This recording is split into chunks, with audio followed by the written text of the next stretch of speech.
Magandang San Pedro at mapagpalang araw po ng Lunes. Ang kukunin ko pong gospel reading ngayon ay sa Mateo chapter 6 verse 5 to 13.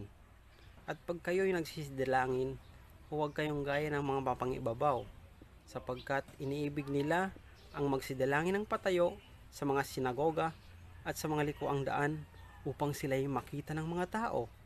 Katotohanan ang sinasabi ko sa inyo, tinanggap na nila ang kanilang ganti.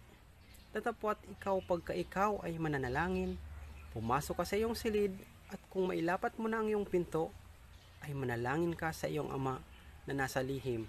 At ang iyong ama ang nakakakita sa iyo, ang lihim ng lihim ay gagantihan ka. At sa pananalangin niyo ay huwag niyong gamitin ang walang kabuluhang paulit-ulit na gaya ng ginagawa ng mga hintil, sapagkat iniisip nilang dahil sa kanilang maraming kasasalita ay diringgin sila. Huwag nga kayong magsigaya sa kanila, sapagkat talastas ng iyong ama ang mga bagay na inyong kinakailangan bago ninyo hingin sa kanya. Magsidalangin nga kayo gaya ng ganito: Ama namin, sumasalangit ka, sambahin ang ngalan mo, mapasa amin ang kaharian mo, sundin ang loob mo dito sa lupa para nang sa langit. Bigyan mo kami ng aming kakanin sa araw-araw at patawarin mo kami sa aming mga sala para ng pagpapatawad namin sa nagkakasala sa amin. At huwag mo kaming ipaintulot sa tukso at ihadya mo kami sa lahat ng masama, sapagkat sa iyo ang kaharian at ang kapangyarihan at ang kalwalatian magpakailanman. Siya nawa. Nilayan po natin ang binasang gospel kanina. Sa umagang pagkagising natin at babangon, ano ang madalas nating unang ginagawa? Marahil ang iba sa atin ay hawak ang cellphone upang patayin ang alarm. Ang iba naman sa atin ay magpicture, mag-post sa FB o mag-TikTok, o kaya naman mag-chat sa ating nililiyag, sabay bati ng "Good morning baby loves." Iba naman ay nag-iin-in muna na nakabalot sa kumot dahil malamig. Siyempre, ang iba tulad ko ay nakaharap sa salamin habang nakangiting nagpapasalamat sa Diyos dahil sa panibagong araw at buhay. Paano tayo nagsisimula ng ating gawain para sa maghapon? Para kanino natin inialay ang ating mga ginagawa? Nais kong bigyang pansin ang madalas na ginagawa ni Jesus bago siya mangaral. Ito ang kanyang palagiang pananalangin. Kailan po tayo huling nanalangin? Kailan po tayo huling nakipag-usap sa Diyos? Kapag lang ba'y may kailangan tayo, kaya lalapit tayo sa Kanya? Kapag ba may pinagdadaanan o maraming problema, broken-hearted?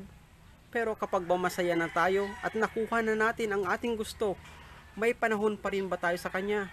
Siyempre, sasabihin natin, opo, nagdarasal po. Pero, ito ay palagian bang pagdarasal? Ang paghingi ng gabay sa Panginoon ay ang palagiang pagdarasal, na sa anumang uri ng gawain ay nag-aalay ng panalangin, pagkagising, sa pag-aaral, sa paglalaro, sa paglilinis. Yung tipong kahit bago maghugas ng pinagkainan ay mayroong kasamang dasal. Isa rin sa madalas na ginagawa ko bago magtungo sa paaralan o trabaho ay ang manalangin. Paghihingi ng gabay ng banal na espiritu na gamitin nawa niya ako bilang instrumento na mangkitagpong banal sa aking kapwang makakasalumuha. Ipinaalala sa atin na sa bawat gawain natin ay huwag tayong makalimot sa Diyos. Huwag tayong makalimot na manalangin bilang nakikibahagi sa misyon ni Kristo. Ito nawa ang unang lumago sa ating buhay at hindi dapat mawala sa atin. At isa sa pinakamahalagang requirement na meron dapat tayo ay ang buhay na may malalim na ugnayan sa Diyos. All that we do without offering to God is wasted. Lahat ng ating gagawin na walang pag-aalay sa Diyos ay walang kabuluhan, sapagkat lahat ng ating gagawin kapag may kasamang dasal o pag-aalay sa Diyos ay magtatagumpay sa buhay. Nagtatagumpay hindi dahil sa gawa natin at dahil natupad ang ating hangarin o plano, bagkus nagtatagumpay tayo sapagkat kasama natin ang Diyos. Kasama natin si Kristo sa ating pagpaplano. Kung paanong si Jesus ay nanalangin sa kanyang binanggit na sundin ang loob mo, ay lagi nawa nating unahin o ikonsulta sa Diyos ang ating mga gawain upang mabigyan ng kaliwanagan na magsilbing inspirasyon ng ating paggawa bilang nakikibahagi sa misyon ni Kristo. Sa ating mga gagawing pagdidesisyon ay hindi nawa maghari ang sarili nating kagustuhan, bagkos maghari ang kalooban ng Diyos. Kaya kung tayo man ay may pinagdadaanan ngayon, kahit tayo ay nakakaranas pa rin ng hirap, lalo na tayo pa rin ay nasa panahon ng pandemya, inaanyayahan tayo ng patuloy na tayong kumapit sa Diyos. Tulad ni na Simon at Andres, tunay na tayo lamang ay instrumento ng Diyos. Kaya naman, magpagamit tayo sa Diyos na may malalim na ugnayan sa Kanya. Gamitin nawa niya tayo na maging daluyan ng Kanyang awa at pag-ibig sa ating mga gagawin patungo sa ating kapwa.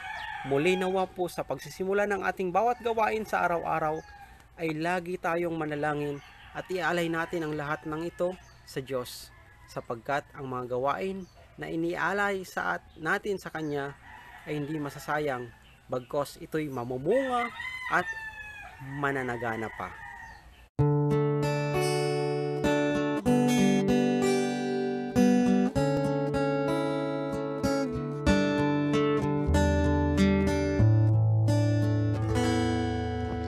All that I am, all that I have, I lay them down before you, oh Lord. All my regrets and all my acclaims, the joy and the pain, I'm making them yours. Lord, I offer my life to you. Everything I've been through, use it for your glory. Lord, I offer my days to you, lifting my praise to you as a pleasing sacrifice.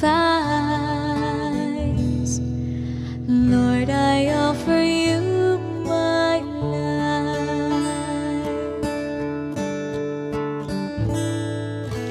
Things in the past, things yet unseen, wishes and dreams that are yet to come true. All of my heart and all of my praise, my heart and my hands are lifted to you. Lord, I offer my life to you. Everything I've been through, use it for your glory. Lord, I offer my days to you, basing my praise to you as a pleasing sacrifice. Lord, I offer you my life. What can we give that you have not given? What do we have that is not already yours? All we possess that is not worth living, and that's what we give to you, Lord. Lord, I offer my life to you. Everything I've been through, use it for your glory. Lord, I offer my days to you, lifting my praise to you as a pleasing sacrifice.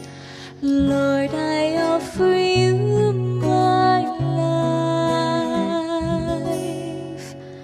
Lord, I offer you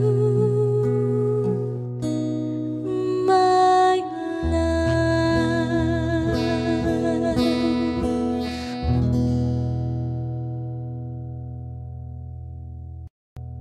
Tayo pong manalangin. Ama, bantayan mo po ang iyong mga anak sa araw na ito ng kanilang pag-aaral. Ilayo mo po sila sa lahat ng panganib at sakuna upang maipagpatuloy nila ang kanilang mabubuting hangarin na matuto. Iligtas mo po sila sa mga pagsubok na kanilang makakasalamuha ngayong araw na ito. at sa mga darating pa, at naway palagian po silang manalangin sa iyo, magpuri at magpasalamat dahil tinuruan mo po kaming manalangin. Maraming salamat po. Mang Banal, lalo na sa iyong mga biyaya, naway ang pandemic ay mawala ng tuluyan. Ito hinihiling namin sa makapangyarihang pangalan ni Jesus. Amen. Sa ngalan ng Ama, ng Anak, at ng Espiritu Santo. Amen.